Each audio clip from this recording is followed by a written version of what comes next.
Hello and welcome to HCDP education. আজকে আমরা দশম শ্রেণী অর্থাৎ ক্লাস 10-এর বায়োলজির সেকেন্ড চ্যাপ্টার আমরা পড়তে চলেছি। তো এই চ্যাপ্টারের মধ্যে আমরা দেখব আজকে inter relation among the chromosome, DNA and জিন, মানে ক্রোমোজোম, ডিএনএ এবং জিনের মধ্যে যে অন্তঃসম্পর্ক আছে সেটা আমরা দেখব। এবং আমরা জানতে চলেছি ক্রোমোজোম কী এবং ক্রোমোজোমের বেসিক স্ট্রাকচার এবং বেসিক টাইপ। তো ভিডিও শুরু করার আগে আমি জানিয়ে দিই, আমি সুজয় দাস। আপনি আমাকে ফেসবুকে ফলো করতে পারেন, facebook.com/itssujoy। টুইটারে ফলো করতে পারেন, বা আপনার যদি যাবতীয় কোনো ডাউট বা কোয়ারিজ থাকে তো আপনি আমাদের মেল করতে পারেন hcdpedu@gmail.com। তাহলে চলুন সময় নষ্ট না করে শুরু করে দেওয়া যাক। তো প্রথমত বলি নিউক্লিয়াস। নিউক্লিয়াস জিনিসটা কি? তো এটা একটা ছবি দেখতে পাচ্ছেন, এটা হচ্ছে নিউক্লিয়াসের একটা ছবি। তো কোষ আমরা পড়েছিলাম দু রকমের হয়, একটা হচ্ছে আদি কোষ। আচ্ছা, শুরু করার আগে একটা জিনিস আমি বলতে ভুলে গেছি, সেটা বলে দিই। এটা কিন্তু বাইলিঙ্গুয়াল হবে, অর্থাৎ ইংলিশ এবং বেঙ্গলি দুটো, মানে মিডিয়ামে ছেলে মেয়েদের যাতে এটা সুবিধা হয় তার জন্য আমি দুটো ল্যাঙ্গুয়েজে এটাকে আমি করেছি। কিছু পোর্শন ইংলিশে থাকবে, কিছু পোর্শন বেঙ্গলিতে থাকবে, কিন্তু আমি বোঝাবো পুরোটাই বাংলাতে। ওকে, সো প্রথমত বলি কোষ তোমরা জানো দু রকমের হয়, একটা হচ্ছে প্রোক্যারিওটিক সেল, একটা হচ্ছে ইউক্যারিওটিক সেল। অর্থাৎ একটা হচ্ছে আদি কোষ এবং একটা হচ্ছে কি আদর্শ কোষ। ঠিক আছে, তো প্রোক্যারিওটিক মানে হচ্ছে আদি কোষ। আদি কোষের মধ্যে কিন্তু জিনিসটা অতটা মানে থাকছে না। তো এখানের মধ্যে মেন এটা দেখছি আমরা কি ইউক্যারিওটিক সেলস, যেটা হচ্ছে মানে হচ্ছে আদর্শ কোষ। আদর্শ কোষের মধ্যে একটা অর্গ্যান থাকে, মানে সেন্ট্রাল অর্গ্যান। তো একটা যদি কোষ থাকে এরকম, কোষের মাঝখানে সেন্ট্রাল অর্গ্যান হচ্ছে নিউক্লিয়াস। তো এই নিউক্লিয়াসের মধ্যে নিউক্লিয় মেমব্রেন থাকে এবং যাবতীয় সেলের যাবতীয় গুরুত্বপূর্ণ জেনেটিক মেটেরিয়াল, এই জেনেটিক মেটেরিয়ালগুলো এর মধ্যে থাকে।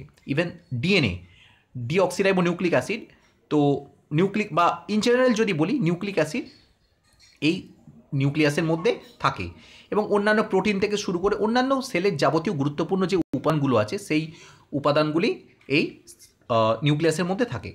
প্রথমত বলে রাখি, নিউক্লিক অ্যাসিড দু রকমের হয়। সেলের মধ্যে যে নিউক্লিক অ্যাসিডগুলো পাওয়া যায় বা নিউক্লিয়াসের মধ্যে যে নিউক্লিক অ্যাসিড থাকে, নিউক্লিক অ্যাসিড দু রকমের হয়। একটা হচ্ছে ডিএনএ আর second one is RNA, deoxyribonucleic acid and ribonucleic acid. তো নিউক্লিয়াসের মধ্যে এবার আমি চলে আসছি, নিউক্লিয়াসের মধ্যে অনেক রকমের এলিমেন্ট আছে, micro element and macro element. তো one of the macro element হচ্ছে ডিএনএ। ডিএনএ মানে হচ্ছে ডিঅক্সিরাইবো নিউক্লিক অ্যাসিড। তো ইটস টাইপ অফ এনএ মানে হচ্ছে নিউক্লিক অ্যাসিড। তো প্রত্যেকটা প্রাণী স্ট্রাকচার দু রকমের, মানে প্রত্যেকটা প্রাণী স্ট্রাকচারই দু রকমের মানে নিউক্লিক অ্যাসিড থাকে। হিউম্যান বডির ক্ষেত্রে ডিএনএ থাকে হচ্ছে 90 থেকে 99%, ওয়্যারঅ্যাজ যদি আরএনএ বলি, আরএনএ থাকে, রাইবোনিউক্লিক অ্যাসিড থাকে হচ্ছে 1 থেকে 10%-এর মধ্যে আরএনএ থাকে। তো আমি যদি, তার মানে একটা জিনিস আমি এখান থেকে বোঝাতে পারছি, আশা করি ক্লিয়ার, যে আমরা হচ্ছে মেন, মানে আমাদের মেন জেনেটিক সোর্স হচ্ছে ডিএনএ। কিন্তু রিসেন্ট যে কোভিড-19, এই যে কোভিড-19 বা করোনা ভাইরাসের জেনেটিক মেটেরিয়াল কিন্তু আরএনএ, রাইবোনিউক্লিক অ্যাসিড। তো দু রকমের থাকে ডিএনএর সাথে রাইবোনিউক্লিক। একটুখানি আমি মানে আমার এই টপিক থেকে আমি একটু অফ টপিকে গিয়ে একটা কথা বলে দিচ্ছি। রাইবোনিউক্লিক অ্যাসিড বা আরএনএ যে সমস্ত প্রাণীদের জেনেটিক কোড থাকে, সেই সমস্ত প্রাণীরা কিন্তু মেনলি তারা কিন্তু মানে কার্বোহাইড্রেট বা ফ্যাটকে এরা কিন্তু বেশি অ্যাটাক করে, কিন্তু এরা প্রোটিনে এসে মানে সলভেন্ট হয়ে যায়, বা প্রোটিনের কাছে এসে এরা কিন্তু মানে নিজেদের অস্তিত্ব বজায় রাখতে পারে না। কারণ প্রোটিন যখন আরএনএর মধ্যে আসে তখন আরএনএর যে ফর্ম আছে সেই ফর্মটা ভেঙে দেয়। সেখানে ডিএনএর ক্ষেত্রে মানে তো আমি আমার মানে টপিকে চলে আসি। টপিকের মধ্যে যদি বলতে চাই, নিউক্লিয়াসের মধ্যে থাকে ক্রোমাটিন জালিকা। সো নিউক্লিয়াসের মধ্যে ক্রোমাটিন জালিকা, এই ক্রোমাটিন জালিকার থেকে তৈরি হয়, কি তৈরি করে? ক্রোমাটিন তন্তু, যা হচ্ছে নিউক্লিক প্রোটিনের একটা তন্তু। তো আমি যদি বলি এটা একটা মানে নিউক্লিয়াসের মধ্যে একটা বেসিক একটা স্ট্রাকচার দেখাচ্ছি। তো এই যে এক্সের মতো যে জিনিসটা দেখতে পাচ্ছ, এটা হচ্ছে ক্রোমোজোম। তো এই ক্রোমোজোমটা তৈরি হচ্ছে কোথা থেকে? ক্রোমাটিন থেকে, ক্রোমাটিন জালিকা থেকে, বা ক্রোমাটিন জালিকা যে আছে, ক্রোমাটিন জালিকা তৈরি হয় ক্রোমাটিন তন্তু থেকে। তো আমি আরও ইনডেপথ বোঝানোর জন্য বলতে পারি যে ক্রোমাটিন তন্তু, এই যে তোমরা ক্রোমাটিন তন্তুটা যেটা দেখছো, ক্রোমাটিন তন্তুটা আসলে তৈরি হচ্ছে কি করে। প্রথমে আমরা ডিসকাস করব এই ক্রোমাটিন তন্তু তৈরি হচ্ছে কি করে। তো আমরা অ্যাজ ইট ইজ বলেছি নিউক্লিয়াসের মধ্যে কি থাকে? ডিএনএ থাকে, অর্থাৎ ডিঅক্সিরাইবোনিউক্লিক অ্যাসিড বা নিউক্লিক অ্যাসিড থাকে। তো এই ডিএনএর সাথে কি হয়? প্রোটিন যুক্ত হয়।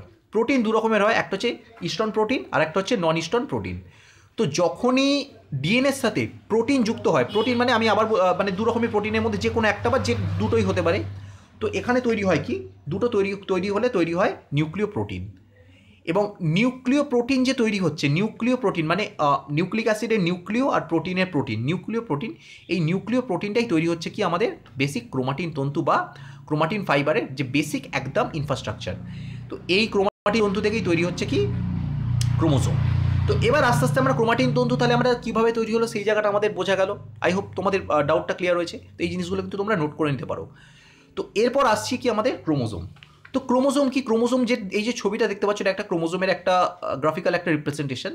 মানে এটা একটা ডিএনএ মলিকিউল পার্ট বা একটা কোষের মধ্যে যে জেনেটিক ফিচার্স যে কীরকম হবে, জিনগত বৈশিষ্ট্য কীরকম হবে, সেই জেনেটিক ফিচার্সের কেরিয়ার একটা, মানে বাহক বলতে পারো তুমি এক কথায়। তাহলে ক্রোমোজোম তাহলে বোঝা গেল ক্রোমোজোম কোথা থেকে তৈরি হচ্ছে। ক্রোমোজোম তৈরি হচ্ছে কোথা থেকে? মেনলি নিউক্লিয় প্রোটিন তন্তু বা ক্রোমাটিন তন্তু থেকে। ওকে, তো ক্রোমোজোম আমরা দেখে নিলাম। এটা এক ধরনের মানে মানে প্রতিটা কোষের হচ্ছে জেনেটিক ফিচার্স, মানে জিনগত যে বৈশিষ্ট্য আছে সেই বৈশিষ্ট্যকে বহন করে, যে সে তার হাইট কেমন হবে, তার মুখশ্রী কেমন হবে, ফর্সা কি কালো, এনিওয়েজ মানে তার হাইট, তার ফেস স্ট্রাকচার, ওভাল কী কী, সে এই সমস্ত জিনিসগুলো মানে বিচার করে। নেক্সট আমরা ডিফাইন করছি যে এখানে আমি যেমন যদি এখানে একটা ছবির মাধ্যমে পুরোটা বোঝানো হয়েছে, যেমন এটা একটা ক্রোমোজোম। তো ক্রোমোজোমের এখানে এই যে কিছু কিছু টেলোমিয়ার কিছু পার্ট আছে, এই সমস্ত পার্টগুলো আমাদের নেক্সট ভিডিওতে আমরা কভার করব। এনিওয়েজ, তো চলে আসছি আমরা নেক্সট পার্ট, জিন কাকে বলে। হোয়াট ইজ জিন? জিন হচ্ছে ডিএনএরই একটা পার্ট। ডিএনএর মধ্যে একটা সেপারেট পার্ট হচ্ছে জিন। যেই জিনটা হেল্প করছে কী করে? প্রোটিনকে সংশ্লেষ করতে সাহায্য করে বা প্রোটিন সিনথেসিসে সাহায্য করে। আর হচ্ছে কি ইম্পর্টেন্ট সিগন্যাল ক্যারিয়ার, মানে ক্যারি করতে, মানে গুরুত্বপূর্ণ যে সমস্ত সংকেত আছে, সিগন্যালগুলো যে সমস্ত সেলের মধ্যে থাকে, মানে একটা জায়গা থেকে অন্য জায়গায় সিগন্যালগুলো যে ট্রান্সফার হয়, চিমটি কাটলে যে তুমি বুঝতে পারছো, তো এটা একটা তোমার হাতে চিমটি কাটছে বা পিঁপড়ে কামড়াচ্ছে, তো এটা একটা ডেফিনেটলি টাইপ অফ সিগন্যাল। তো এই সমস্ত বিভিন্ন রকম সিগন্যালগুলোকে মানে এক জায়গা থেকে অন্য জায়গায় পাঠাতে কে হেল্প করে? জিন হেল্প করে। তো তোমাদের আমি অলরেডি যে পোর্শনটা আমি অলরেডি বোঝালাম যে ক্রোমোজোম হচ্ছে একটা পার্ট, যে পার্টের মানে ক্রোমোজোমের মধ্যে এবার মানে একটা পার্ট যার মধ্যে জিন হচ্ছে মানে ম্যাক্রোমলিকুলস, যেটা আমরা থাকছে মানে যেটা নিউক্লিয়াসের মধ্যে থাকছে। তো যদি আমি ক্রোমোজোমকে দেখি যে ক্রোমোজোমের টাইপস মানে কত রকমের ক্রোমোজোম হয়, ক্রোমোজোম মূলত দু রকমের হয়, একটা হচ্ছে অটোজোম, একটা হচ্ছে সেক্স ক্রোমোজোম। খুব ভালো করে বুঝবে, ইম্পর্টেন্ট জায়গা, ঠিক আছে, খুব ভালো করে বুঝবে এটা। তো একটা সেলের মধ্যে মানে একটা ক্রোমোজোমের মধ্যে টোটাল 22 মানে 23 জোড়া ক্রোমোজোম থাকে। পেয়ার মানে হচ্ছে জোড়া, 23 জোড়া থাকে। 23 জোড়ার মধ্যে 22 জোড়া হচ্ছে থাকে অটোজোম, 22 জোড়া মানে 44টা থাকে অটোজোম, আর এক জোড়া মানে দুটো থাকে কি সেক্স ক্রোমোজোম। অটোজোমের কাজ কি? অটোজোমের কাজ হচ্ছে কি helps to determine the physical character. আমাদের যে সমস্ত ফিজিক্যাল ক্যারেক্টারগুলো থাকে, আমাদের হাইট কতটা বাড়বে, বডি অ্যান্ড হেয়ার কালার, চুলের রঙটা কীরকম হবে, বাবার থেকে পাবে কি মায়ের কালার পাবে, তো এই সমস্ত ফ্যাক্টরগুলো, মুখের আকৃতি, এই সমস্ত ফ্যাক্টরগুলো কার জন্য ডিটারমাইন্ড হয়? অটোজোমের জন্য ডিটারমাইন্ড হয়। আর নেক্সট হচ্ছে সেক্স ক্রোমোজোম। তো আমি আবার বলে দিচ্ছি, ক্রোমোজোম টোটাল আছে কিন্তু টোটাল পার্ট ইউনিট সেলের মধ্যে 23 জোড়া। 23 জোড়ার মধ্যে হচ্ছে 22 জোড়া হচ্ছে মানে 44, 23 জোড়া মানে হচ্ছে 46টা, তার মধ্যে 22 জোড়া বা 44টা হচ্ছে অটোজোম, আর এক জোড়া বা দুটো থাকছে সেক্স ক্রোমোজোম। সেক্স ক্রোমোজোম কী করে? ডিপেন্ড করছে তোমাদের যে মানে একটা যে নিউবর্ন বেবি হচ্ছে তার মানে সেক্স ক্যাটাগরিটা কী হবে, ছেলে কি মেয়ে। তো ছেলের ক্ষেত্রে কী হয়, ছেলেদের ক্ষেত্রে হয় এক্স আর ওয়াই। ছেলেদের শরীর থেকে দু রকমের ক্রোমোজোম থাকে, একটা হচ্ছে এক্স ক্রোমোজোম, একটা হচ্ছে ওয়াই ক্রোমোজোম, সেক্স ক্রোমোজোমের ভাগ। আর ফিমেলদের বডিতে থাকে দু রকম মানে দুটোই এক্স ক্রোমোজোম। সো ছেলে কি মেয়ে এটা ডিপেন্ড করছে ওটাই ছেলের ক্রোমোজোমের ওপর, মানে সেখান থেকে ডিপেন্ড করছে। তো X chromosome and Y chromosome. তো এটাই হচ্ছে টোটাল যে 46টা আমি বললাম যে টোটাল যে হিউম্যান ক্রোমোজোম থাকে, এখানে 46টা আছে। এই 46 ক্রোমোজোমটা হচ্ছে এটা টোটাল 46টা সেট আছে, তার মানে হচ্ছে টোটাল 23খানা পেয়ার। তার মধ্যে 22টা পেয়ার যেটা আছে এটা হচ্ছে অটোজোমের পেয়ার। এই অটোজোমের পেয়ারের মধ্যে বিভিন্ন রকম জেনেটিক ফিচার্স যেগুলো আছে, সেই জেনেটিক ফিচার্সগুলো এর মধ্যে নোট করা থাকে, যে হাইট কীরকম হবে, যেগুলো আমি অ্যাজ ইট ইজ বললাম। আর এইটা হচ্ছে থাকে সেক্স ক্রোমোজোম। সেক্স ক্রোমোজোমের মধ্যে হচ্ছে এক্স ওয়াই থাকে হচ্ছে ছেলেদের ক্ষেত্রে, আর মেল আর ফিমেলদের থাকবে দুখানেই এক্স থাকছে। ওকে, সো এটা জাস্ট ইন্টারনেট থেকে পাওয়া একটা ছবি। নেক্সট হচ্ছে নাম্বার অফ ক্রোমোজোম। কোনো একটা জিনিস বলে দিই, কতগুলো ক্রোমোজোম থাকবে। একই জাতীয় প্রাণীর সবসময় ক্রোমোজোমের সংখ্যা আলাদা, অর্থাৎ প্রতিটা মানুষের ক্ষেত্রে যদি আমি বিচার করি, প্রতিটা মানুষের ক্রোমোজোমের সংখ্যা কিন্তু এক। কিন্তু মানুষের সাথে যদি আমি একটা শিম্প্যাঞ্জি বা একটা বেড়ালের সাথে যদি একটা কুকুরের শরীরে ক্রোমোজোম আমি করি, সেক্ষেত্রে কিন্তু মিলবে না। বাট সিমিলার প্রজাতির ক্ষেত্রে ক্রোমোজোমের সংখ্যা সেম থাকে। তো নাম্বার অফ ক্রোমোজোম যদি আমরা ডিপেন্ড করি, এটা দুভাগে ভাগ করা হয়, একটা হচ্ছে হ্যাপ্লয়েড সেট, একটা হচ্ছে ডিপ্লয়েড সেট। হ্যাপ্লয়েড সেট কাকে বলে? হ্যাপ্লয়েড সেট হচ্ছে এক বা একাধিক স্বতন্ত্র বৈশিষ্ট্যযুক্ত, মানে একটা বৈশিষ্ট্য থাকতে পারে বা একটা বৈশিষ্ট্য থাকতে পারে বা একের বেশি বৈশিষ্ট্য থাকতে পারে যুক্ত কোষকে হ্যাপ্লয়েড কোষ বলে। যেমন হচ্ছে জনন কোষ। আর হ্যাপ্লয়েড কোষকে সবসময় জেনে রাখবে স্মল এন দিয়ে চিহ্নিত করা হয়। ওয়্যারাস ডিপ্লয়েড কোষকে দুটো হ্যাপ্লয়েড কোষকে যখন একসাথে করে দিচ্ছি তখন সেটাকে বলছি ডিপ্লয়েড কোষ। ডিপ্লয়েড কোষ কোথায় থাকে? 2n দিয়ে রিপ্রেজেন্ট করা হয় এবং এটা থাকে আমাদের দেহকোষে থাকে। দেহকোষ মানে আমাদের সারা শরীর তৈরি হচ্ছে কি দিয়ে? ডিপ্লয়েড কোষ দিয়ে। আর হ্যাপ্লয়েড কোষ মানে জননের ক্ষেত্রে যখন রিপ্রোডাকশন হয়, যখন একটা নিউকাম বেবি জন্মায় তার আগে যেখানে মানে সেই প্রসিডিওরের জন্য আমাদের কিন্তু কাজে লাগছে তখন হ্যাপ্লয়েড সেট।